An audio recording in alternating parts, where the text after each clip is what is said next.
Welcome everybody to Katawa Shoujo episode 24. I am Burning Oil, and in the last episode we had some shenanigans with Lily, which led to what we knew was going to happen. Our heart arrhythmia messing up with us because we got a little bit too excited, and then we had a bombshell from Akira that Lily may be leaving, or is being given the choice to leave. And she hasn't taken it yet. So, yeah, let's get straight back into it, shall we? Faraway future. Oh, yeah. So, yeah, remember this. Okay, so... Hurry, Lily! I'm moving as fast as I can. I can barely make out Lily's voice over the deafening pounding of the rain. Even though I dislike pulling her around, the situation calls for it. I turn forward, my free hand over my head in a futile attempt to keep at least my hair dry. My vision seems to be in grayscale. This really is rotten weather for summer, and the last kind of climate I want for a date. Oh god, it's our date! A pity. I'd even checked the weather forecast beforehand, one of the very few times I'd ever done so, only for it to say that Sunday afternoon would be fine. Looking to Lily, her shoulders are by now completely drenched, with her right hand holding tightly to mine and her left gripping her retracted cane. This horrid downpour came on just as we were between our destination and Yamaku, so we decided to try rushing the rest of the distance rather than doubling back. Entirely unused to running this fast, Lily's using all her concentration just to avoid tripping over. Hisao, do you know where we're going? Even she's reduced to shouting to try and be heard over the combined noise of the wind and the rain. The rest of my voice is completely drowned out by an even heavier burst of rain. The what? The Shanghai! How far is it?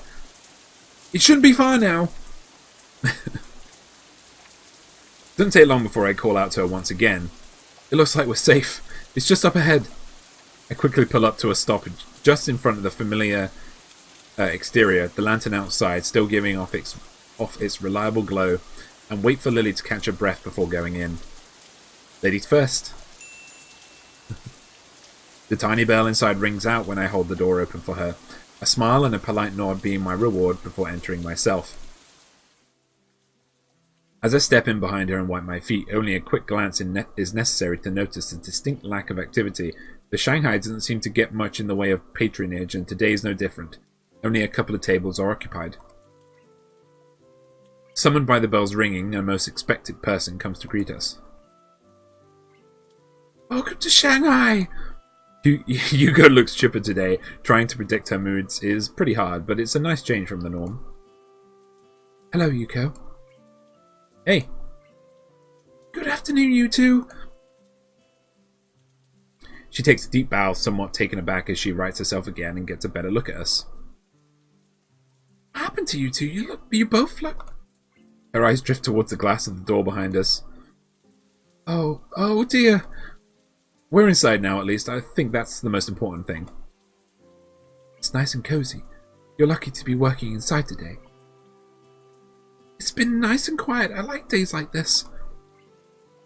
Oh, wait, sorry. Is there anything you'd like? French vanilla tea, please. I'll have the same.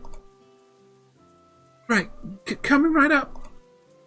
She quickly skitters off with a determined look on her face, trying very hard not to forget our orders. If nothing else, she is at least dedicated to her jobs. I lead Lily to an empty seat before the two of us settle down. As usual, there's a large difference between my exhausted flopping down into my seat and Lily's delicate sliding into hers, a cane set beside her. For a while, I just idly watched the rain falling outside. The occasional person runs down the street trying to stay dry as possible, hands often tightly gripping a rain-soaked umbrella. Lily sits just as quietly as I, her eyes closed as she intently listens to all that's happening. It's a comfortable, relaxing silence that exists between us, just the type that we'd often shared together in the past months. For Lily, at least. I can't help replaying the words of her sister in my mind, at times contrasting them to both our time spent together since I entered Yamaku, and to the way we've been since we started dating. No matter how much I try, I can't work Lily out. It's as if the harder I try to second-guess her emotions and her potential decision, the more difficult it becomes to reach a clear conclusion. It makes me doubt whether I'd ever really understood her. In the end, I'm going to have to ask, even though I very much want to avoid doing so. You seem quiet today, Hisao. Really? You seemed so enthusiastic about taking me out on a date. I'd assumed you had something specific you wanted to do. No, not really. I just wanted to spend some time with you. Is that so? Fine. There was one thing. A little grin finds its way onto Lily's face, and knowing full well that she's bested me, it makes what I want to say all the more awkward. It was just Akira and I were talking. Oh? What's with that tone? You two do seem to get on well, don't you? Well, I do think she's a pretty cool person to talk with. It'd be nice if any of the teachers were anything like her. Cool. For a moment I tried to place her tone of voice, my mouth curling into a smirk as I realised. You're not jealous, are you? I'm not jealous. After her teasing me over such a thing on our first date, I don't feel too bad having a little laugh at her expense this time around. As we settle down, though, it's only a minor distraction from the real point of why I brought Lily here. Don't worry, it was mostly just everyday stuff. That said, there was something Akira mentioned that I wanted to talk to you about. When you went to your family in Inverness a while back, you said... Akira told you about my family summons, hasn't she? Seconds tick by while I try to read Lily's face, an odd mixture of feelings written on it. She seems annoyed, but also somewhat confused. I'm here! Yuko tentatively slides our drinks onto the table, her presence oddly small. As she walks back to the counter after a quick polite nod, I realise the air between me and Lily is thick and our expressions are both somewhat pensive. Even though she says I should lead my own life, she still interferes at the worst times. I don't think you should blame Akira here. She's just looking out for you. And it's not like I can't understand her concern over this. Lily's irritation gives way to an awkward and largely unsuccessful attempt to mask her feelings. She really doesn't deal well with being cornered on personal topics. I know, but I just want some more time. I knew you'd have figured it out eventually, but... You were intentionally hiding this from me? For how long were you planning to do so? As I said, I simply wanted more time to think it through. I wanted to be sure of my decision before telling you. What did you decide to do in the end? I know what I want her to say, but an awful feeling refuses to leave my gut. My family does dearly want me to return to them. Kira will be going as well. It could still teach as a career, whether it be here or there. So, you're going? How long have you known? I already know you were asked when you first went to Scotland about a month ago. Some time. My frustration very nearly boils over. The fact that she's done this affects me more than it should. For her to not only be leaving, but to have me actively hiding her own plans from me, and after seeming for so long to be the one solid pillar of support and reliability I could depend on. It feels as if the foundation underneath me is suddenly shifting drastically, much faster than I can adapt to. Perhaps this isn't so much frustration as sheer unease. Lily? I'm sorry, I wanted to think this through completely. I wasn't trying to take advantage of you, please. I know, Lily, I know. This is just really sudden. I guess this means that once you go, we'll be breaking up? Oh, that's really sad. One of the few times I've seen since I met her, she's genuinely lost for words. She doesn't look surprised, no doubt because the fact had dawned on her once she became sure of her decision, but rather, she appears genuinely unsure of how to deal with the situation now that it's in front of her. We could try perusing a long-distance relationship. They're getting more and more common these days, after all. Even as she says it, the tone of her voice gives away that she doesn't truly believe what she's saying. Lily is far too old-fashioned to be able to cope with a relationship without any kind of physical presence, and even I am, to an extent. All we would ever be to each other would be a voice from the other side of the world. In the end, trying to rationalize everything is futile. Any attempts to try and connect what's happening with the future or past just seem to get more difficult the more I concentrate. Those quiet moments when we just walked side by side, the precious time we spent with Hanako and Akira, the casual chatter we had during lunch times, times we made love, the confessions of our feelings to each other. All pointless, all just a fleeting moment in our young lives. We're just two children pretending to be adults, aren't we? Long silence hangs in the air between us. The noise of the other patrons drinking and talking only makes the situation feel more strange and disconnected. Lily's face remains low, her dejected expression clouding it. I'm sorry, Hisao. Simple apology and no more. She's left entirely without any further response or comment. With a long sigh, I gather what's left of my thoughts and ask the final question I have for her. When will you be going? I'll be leaving with Akira, so it'll be little less than a week. God damn it, Lily! That's kind of fucking close! Jesus! The beginning of summer holidays? Just a little afterward, yes. Her tone is unusually slow and steady. Her apologetic and depressed mood all the more written to her face as she tries to hide it in her voice. In the end, I can't even keep my promise of going to Tanabata with her before she leaves. I look down, seeing my face reflected in the, by now, lukewarm cup of neglected tea sitting in front of me. I really thought I'd left this kind of expression behind. For a while, I just stared down into the still surface, trying to sort through my emotions to get at what course of action I should take, whether it be right now or in the future. But, just as before, the effort is wasted. I glance up to see Lily gently sipping her cool tea without complaint, her face drawn and shoulders slumped. She looks to be deep in thought too, a strangely cold atmosphere coming between us as we isolate ourselves to mull things over.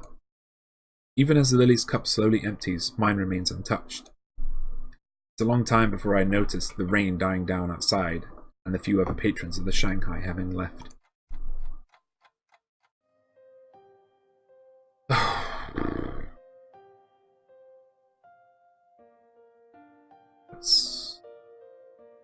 Yeah. The chill of the rapidly darkening evening permeates the dormitory always. While trudging down the corridor to my room, I see an unwelcome movement from. Sure enough, the opening of the door opposite mine heralds the arrival of the bespectacled Genji. God damn it. Hey man, what's...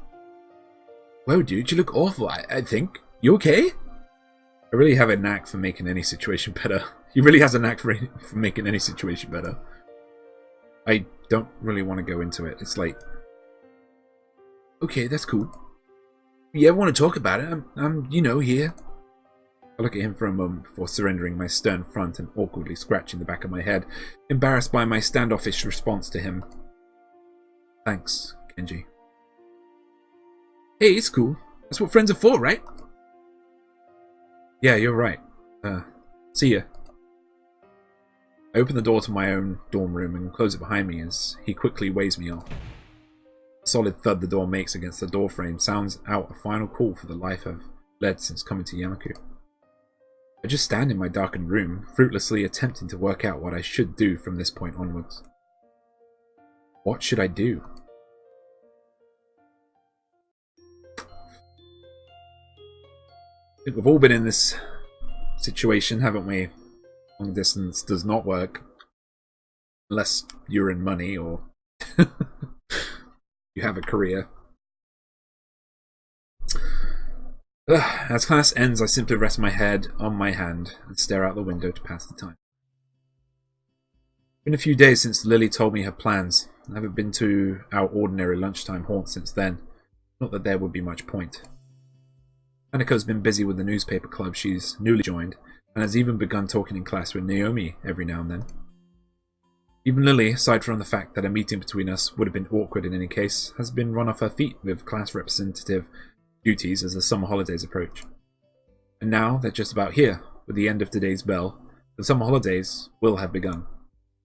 I suppose that all I will end up doing will be visiting my parents for the duration and lazing about my old home, now that my previous plans are entirely askew. Meanwhile, Akira and Lily will be en route to Scotland to live out the rest of their lives there. How hard I try to rationalize the idea that once the summer holidays begin, my life will return to the way it was, it simply refuses to happen. Everyone's moving on with their lives. Lily's rejoining her family, Akira's moving up in her father's business, Hanako's gaining new friends and hobbies, and even Yuko's moving ahead with her university aspirations. Even I'm moving forward, in the end. With the grades I've gotten so far in Yamaku, much less after such a rocky beginning, I have to get into teaching science as a career seems straightforward. I suppose I should at least be happy about that, but it doesn't really seem to help. Yu-chan! I quickly stopped my ruminating and turned to face the bubbly voice beside me, putting on the most upbeat expression I can muster. As expected, Shizune stands flanking her. I have a sneaking suspicion they want something from me. Hey Misha, what's up? Well, Chi-chan and I were thinking. Since we're just two poor little girls that need help with all the work we've been given just before the holidays begin. Sure, I can help. Chi-chan, we really need... What? I think I broke Misha. Even Shizune raises an eyebrow, accomplices shuddering stop in her tracks. So you'll help us, Hi-chan? I just said I would, didn't I? Hardly like I have anything better to do. Maybe helping them with their work will help take my mind off the situation. Misha seems genuinely ecstatic with my response, but Shizune's expression is clouded and difficult to read. I find myself quickly averting my eyes from her own, as it almost looks like a face of pity. No doubt, it must just be my imagination. Oh, this is new. This is hardly the first time I've been in the student council room. Indeed, I've found myself down here often, either to help Lily with class rep work or to sort out one thing or another with the student council itself. Now, though, it's quite a different place. Papers and folders are strewn across every table in the room, only a solitary little black laptop atop a single desk sticking out from the mess. It looks positively ancient, and I guess it had been valiantly serving its task in archiving information for years and years. So, what needs doing? This looks like a lot to do. Juzune's expression becomes determined as she signs. It's a worrying look. Everything, Hi-chan! My worry was well placed. Everything, you say? Excuse me. What's left on the desk is what needs to be done. It all needs to be done. It all needs to be digitally recorded, which is what the laptop is for. I'm guessing that I'll be the one doing this? Chi-chan says she saw you with the computers in the library a few days ago, and that you seemed really good with them. Good with computers? I could touch type, I guess, but it still seems like an overestimation of my skills. I was just typing up homework. Wait, Shizune was watching me do that? One must know their allies before they can know their enemies, of course. Wow, that's pretty wise. For once, it's very hard to work out who said what. Nonetheless, it doesn't seem worth fighting over. Sitting at a computer doing some typing hardly seems onerous as far as tasks to help Shizune and Misha go. Besides, it will help to take your mind off things. Take my mind off things? Take my mind off what things? Misha's face goes blank as she translates this for Shizune, though the latter's response is only to glance away towards the window after briefly signing. Misha's face quickly returns to a smile as she translates back. She was confused, I guess, but Shizune is harder to pin down. I was just thinking that you may like to get your mind off the exams, of course. Either way, we may as well get into it sooner rather than later. I'll go along with you. That's the spirit, Hi-chan. And that's the 5th spreadsheet compiled and saved. Time for the next month's. After a little bit of fussing around, we all managed to get a bit more organised. Shizune has been gathering up the loose sheets and, thankfully, sorting them into a neat pile next to me. Meanwhile, Misha's been handling the manual writing work, a girly pink pen leaving its unmistakable mark on paper after paper. Once I got myself into a rhythm, this really wasn't so bad. Shizune and Misha also seem to be in the swing of things, wordlessly communicating as they go about their business with further. I periodically glance at the sheet beside the laptop, apparently a list of student names and matching addresses, as I dutifully enter the data written on it. I don't pay a lot of attention to what I'm typing in until I reach about midway down the page. Akamichi, class 3-3. Huh. Family's home is in Saitama. My ideal curiosity is ended abruptly as 3 light taps can be heard rapping on the door. Misha quickly skips over to check who it is, tapping Shizune's shoulder on the way past to let her companion know what's happening. Ah, you're here. Who is it? With a slight pause to enter Shizune's data into the file along with all the others, I look up to check who's at the door. Lily. After giving a cursory nod to Misha in greeting, she perks her head up in her trademark manner. Is that Hisao? Pretty darn good at working out my voice from the smallest of phrases nowadays. Yeah, it's me. Hey. The atmosphere feels slightly awkward as she bows. Neither of us knows quite how intimate we should be around each other, given that she's leaving in just a matter of hours. God damn it! This is a fact that, thankfully, neither the oblivious Misha nor the hardworking Shizune pick up on. So, you've got work to do as well? Unfortunately, I arrived as soon as I could, but my class held me up with a surprise farewell party. I had to get changed. Glanced down at the laptop's clock. It's pretty much the end of lunchtime, so I'm guessing Lily managed to wrangle the last period off as well. I take it Shizune's here as well. Of course! And I've been here during all of lunchtime as well. That last comment was really not needed. Shizune is baiting Lily into another argument. I can feel it. I'm sorry I can't be as hardworking as you, Shizune. I'll endeavour to hire more lackeys to do my work in future, I assure you. Lily just took the bait, escalating things further. Aren't you the one always outsourcing work to your classmates? The difference is that they choose to help, unlike your tyrannical grip on your own class. God. Tyranny works! Even if we did things differently, we still got the same results, right? This is school, not a police state. You'll have to remind me when we were appointed class monarch, I'm afraid. You will have to remind me when you were appointed class monarch, I'm afraid. You have to seize power. It's not as good as if it's just handed to you, but I guess you wouldn't really understand that, right?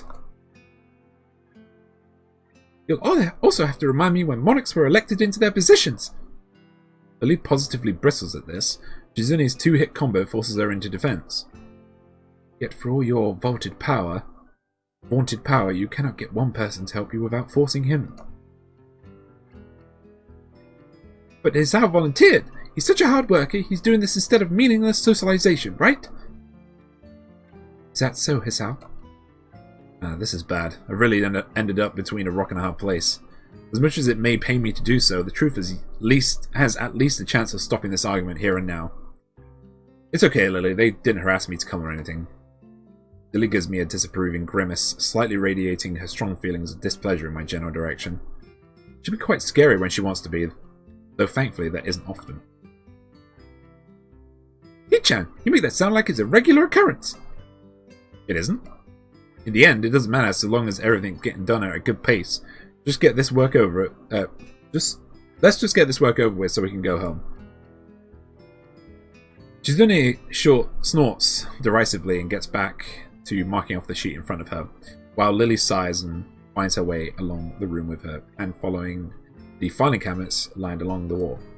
This would mark the only time I've managed to successfully defuse one of these situations, but the grudging ceasefire built around mutual fear and respect makes this feel more like the Cold War than any real peace. Can't take all the credit though. Lily's leaving has surely affected Shizune to some extent, to make her give up so easily. Moments before getting back to my work, I noticed Lily reaching up to grab something from above a filing cabinet. I almost offered to help, but her height gives her ample ability to take it down safely. When she sets a strangely shaped device on the desk beside me, I realize just what it is, sort of. She takes the old green covering off and sits down.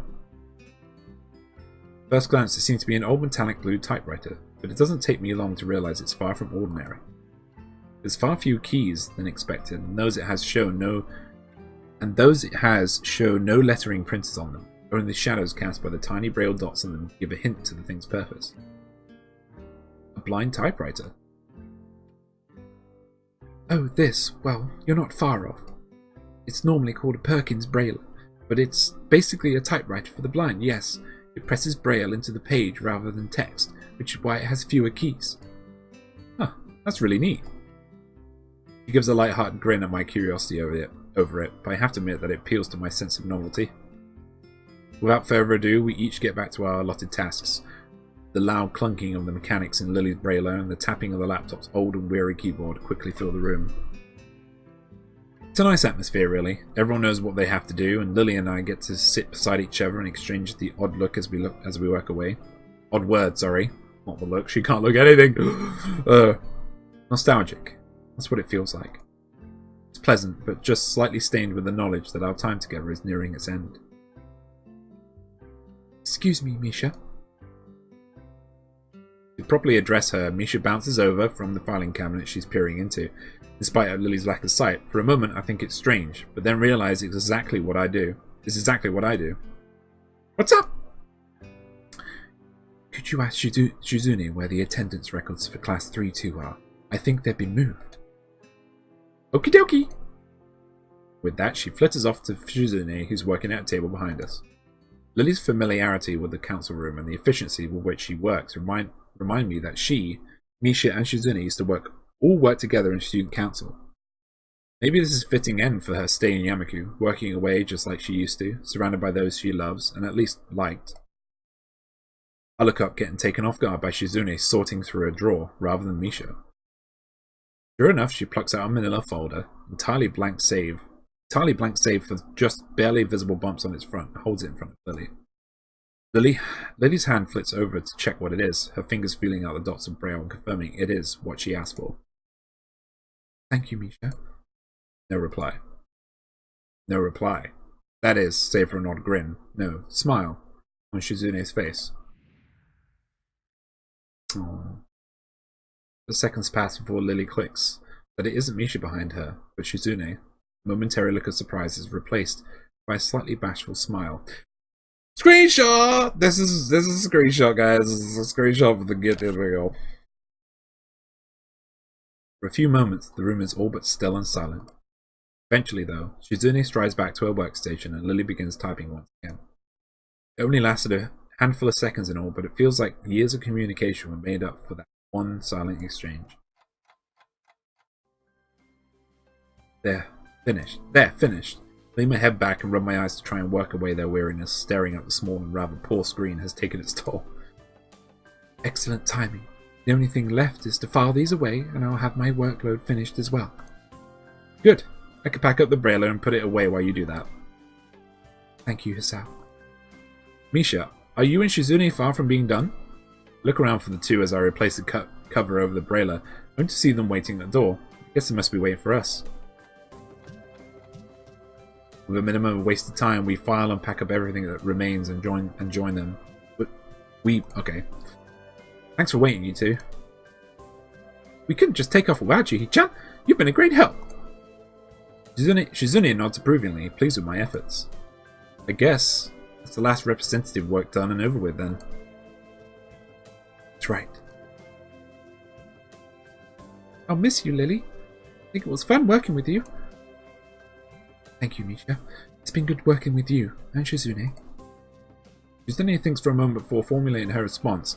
It's not that she often communicates without thinking, quite the opposite, but this time it's even more considered than usual. Misha looks a little surprised before passing on the message. Shizune says, you'd better do your work over there better than you did here. Far from taking offense, Lily giggles into her hand. If that's the case, then please tell Shizune to give those still here a little more understanding in the future. Repetitive until the last. Maybe Shizune and Lily aren't so different after all. Chi-chan says that she'll be checking to make sure you live up to your end of the promise. That's how it will be. I'd better be off then. Goodbye, Shizune. Goodbye, Misha. So? He takes a hold of my arms and hers. Oh, hitting home.